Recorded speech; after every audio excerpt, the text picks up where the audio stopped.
जन्नती पड़ोसी यूसुफ लोहार का वाकया। क्या आप सोच सकते हैं कि एक तरफ वो शख्स जो सारी रात जागकर अल्लाह ताला की इबादत करे और दूसरी तरफ एक मामूली लोहार जो दिन भर हथौड़ा चलाए, लेकिन जब फैसला हुआ तो वो लोहार उस बड़े इबादत गुजार से भी आगे निकल गया। आखिर क्यों?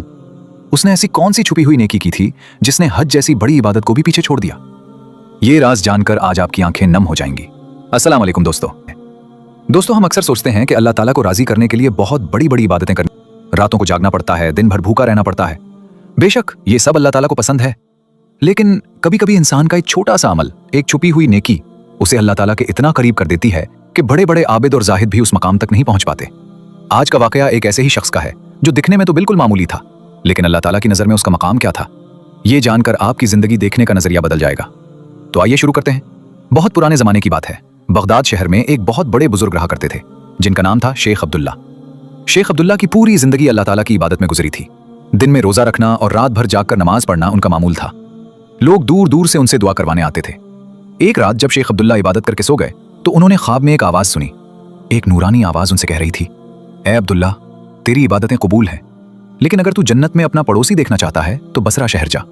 वहां तुझे एक शख्स मिलेगा जिसका नाम यूसुफ लोहार है। वो जन्नत में तेरा पड़ोसी होगा। शेख अब्दुल्ला घबरा कर उठ गए। वो हैरान थे कि एक लोहार मेरा पड़ोसी कैसे हो सकता है। लेकिन जब अगली रात फिर वही ख्वाब आया और मेरा बली दी जन्नत आ और जन्नत में पड़ोसी होगा। शेख अब्दुल्ला घर करते हैं, उन्हें अगर तू जन्नत में पड़ोसी देखता है। तीसरी रात भी वही आवाज आई तो उन्हें यकीन हो गया कि यह अल्लाह ताला की तरफ से इशारा है। सुबह होते ही शेख अब्दुल्ला बसरा के लिए रवाना हो गए। सफर लंबा था, लेकिन उनके दिल में उस जन्नती शख्स को देखने की तड़प थी। जब वो बसरा पहुंचे और लोहारों की गली में गए तो जो नजारा देखा वो हैरान कर देने वाला था। वहां कोई मसला बिछाकर बैठा हुआ बुजुर्ग नहीं था, बल्कि एक मजबूत जिस्म वाला आदमी जिसके कपड़े धुएं से काले थे, हाथ में भारी हथौड़ा था और वो पसीने में शराबूर लोहा कोट रहा था। शेख अब्दुल्ला के दिल में सवाल उठा, क्या यही मेरा जन्नती पड़ोसी है? ये तो अपने काम धंधे में लगा हुआ एक आम सा आदमी है। उसके चेहरे पर तो इबादत का वो निशान भी नहीं जो मैं सोच रहा था। शाम हुई, दुकान बंद हुई। शेख अब्दुल्ला ने उसे सलाम किया और उसके घर मेहमान बन गए। शेख अब्दुल्ला तीन दिन तक यूसुफ के घर रहे। वो ये देखना चाहते थे कि ये कौन सी ऐसी खास इबादत करता है जिसकी वजह से ये जन्नत में मेरा पड़ोसी बना। लेकिन हैरानी की बात यह थी कि यूसुफ ने कोई बहुत लंबी चौड़ी इबादत नहीं की। वो सिर्फ फजर के वक्त उठता, नमाज पढ़ता और अपने काम पर चला जाता। लोगों से प्यार से बात करता, अगर कोई गरीब आ जाता तो उसकी मदद कर देता।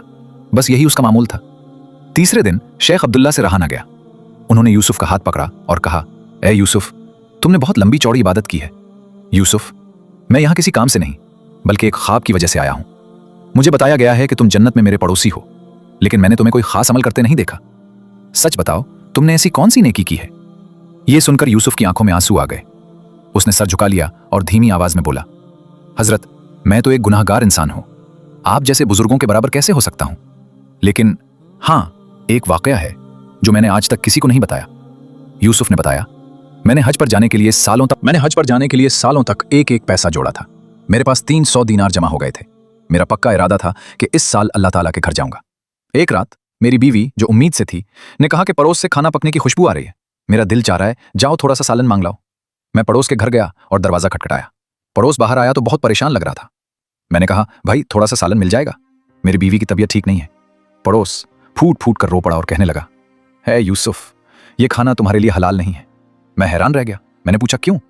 उसने कहा, हम 3 दिन से भूखे थे, बच्चे भूख से तड़प रहे थे। मजबूरी में मैं बाहर निकला तो सड़क पर एक मुर्दा जानवर पड़ा था। मैंने उसी का गोश्त काटकर पकाया है ताकि मेरे बच्चे मर ना जाएं। ये हमारे लिए मजबूरी में जायज है, पर तुम्हारे लिए हराम है।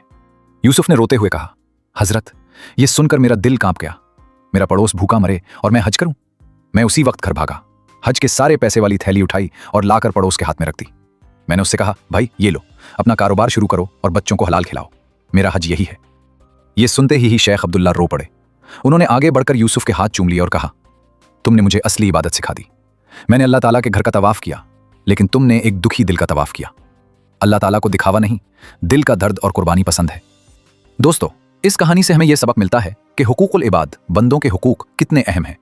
अल्लाह ताला अपने हुकूक तो माफ कर सकता है, लेकिन अगर हमने किसी इंसान का दिल दिखाया या किसी गरीब की मदद ना की तो हमारी बड़ी बड़ी इबादतें भी किसी काम नहीं आएंगी। कभी किसी को छोटा मत समझें। हो सकता है कि कोई मामूली सा इंसान अपने अखलाक और खिदमत खल्क की वजह से अल्लाह ताला का वली हो। आइए आज वादा करें कि हम अपनी नमाजों के साथ साथ लोगों के दिलों का भी ख्याल रखेंगे। अगर ये कहानी आपके दिल को लगी हो तो इसे सदका जारिया समझकर शेयर जरूर करें। ऐसी ही सबक आमोज कहानियों के लिए को सब्सक्राइब करना ना भूलें। मिलते हैं अगली वीडियो में। अल्लाह हाफिज। बरा करम हमारे चैनल को लाइक शेयर और सब्सक्राइब करें और कमेंट जरूर करें। शुक्रिया।